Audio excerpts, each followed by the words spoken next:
You talk about this Proposition 206 fight in Arizona as an outlier, essentially, which is a good way to look at activism because there was a success here. And a lot of times it's not going to be successful, which I think is really important for people to understand how to be an effective organizer and activist. Yeah, I mean, the null expectation whenever you start any kind of social change effort is definitely status quo, and that's not just true for grassroots organizing. That's true if I was like starting a lobbying campaign to try to overturn X law or something like that. Like change is just really hard given the way that our system is structured. So status quo is absolutely the null expectation.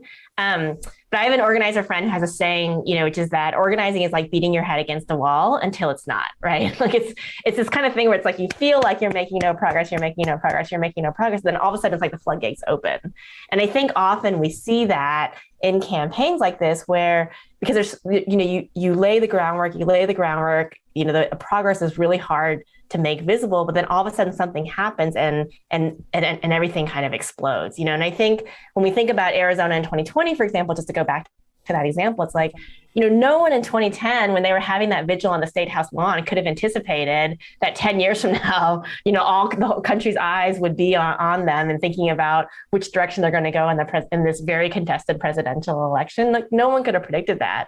But were they ready when the moment came? Absolutely, right? And that's because of all that work that they had done before. And so, in Prop 206, the story that we tell there, that was an effort to try to get minimum wage passed in Arizona through a statewide ballot initiative. And the organization that we were studying, which is an immigrant rights organization called Lucha, when they first started trying to work on this, everyone was like, don't do it. Like Arizona is not ready. Like we're seeing minimum wage go through in cities like Seattle and these different kind of blue cities and blue states, but Arizona's not ready. Like stick to your lane, work on immigration issues. And, the leaders of Lucha were like, look, I know we hear what you're saying, but our people are saying what they need is they need better wages. I mean, that's what their communities were telling them. And so they persisted. And the fight that they had to have was when finally they were able to kind of bring people around actually running the campaign. And by people, I mean kind of the national Democratic establishment. When they were able to bring them around, then the people are like, fine, if you're going to run this, minimum wage campaign in Arizona, we're going to bring in this like consultant from DC and he's going to come in, he's going to teach you how to run the campaign. So just step aside.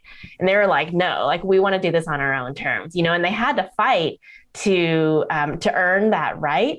But then they did, and they ran the campaign in a way that was trying to leave something behind, right? That was trying to build real capacity in these communities that could be used beyond the campaign. And they worked really strategically to try to build alliances with local business to kind of bridge across differences that you would normally think of as being in opposition to each other. They were able to win that campaign, and the whole infrastructure they had built in that campaign then went on to support all this other work they've been doing in the state.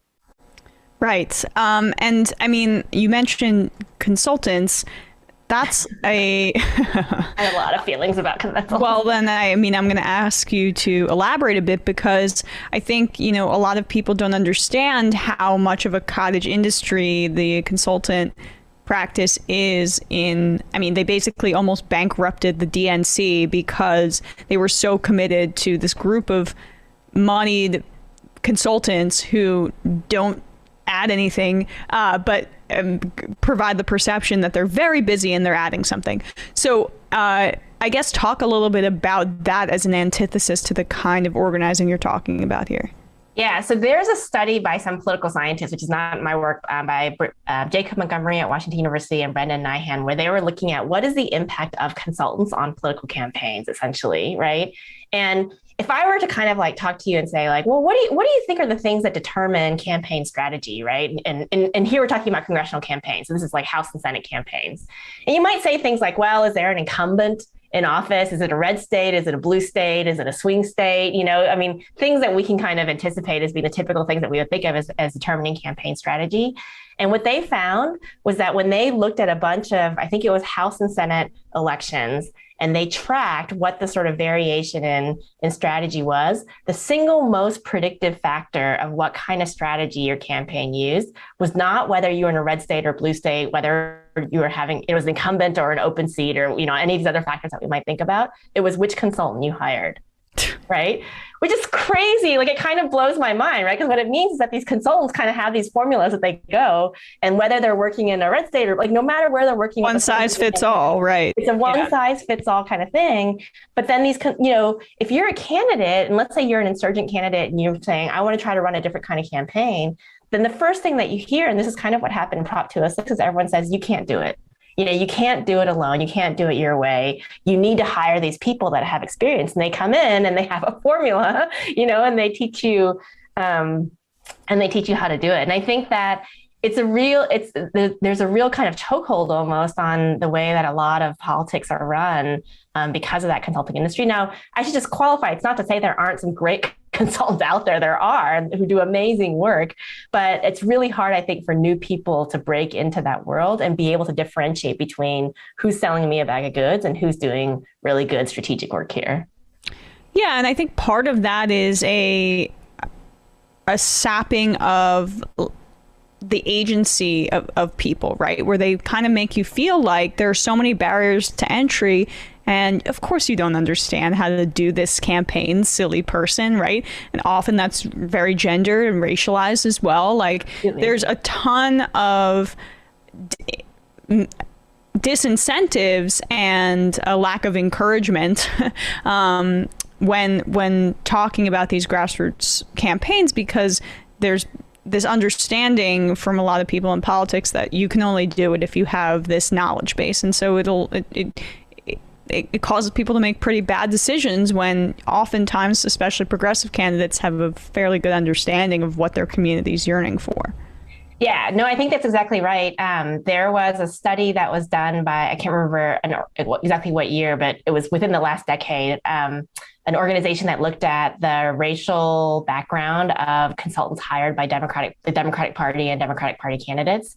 And it was something like over 95% white.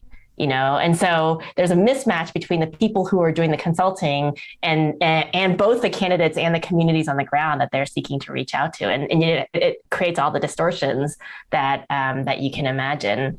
I think the other thing is, thinking about the book that we were working on, like, one of the things that we wanted to really understand is this question of, in this moment of like disaffection, when everyone hates politics, right? How was it that these organizations were able to help people feel like they could be architects of their own future? And that's like the opposite of what the consultant does, right? Where they kind of come in and say, you can't design your campaign and you can't design your future. Like, you need to leave it to us.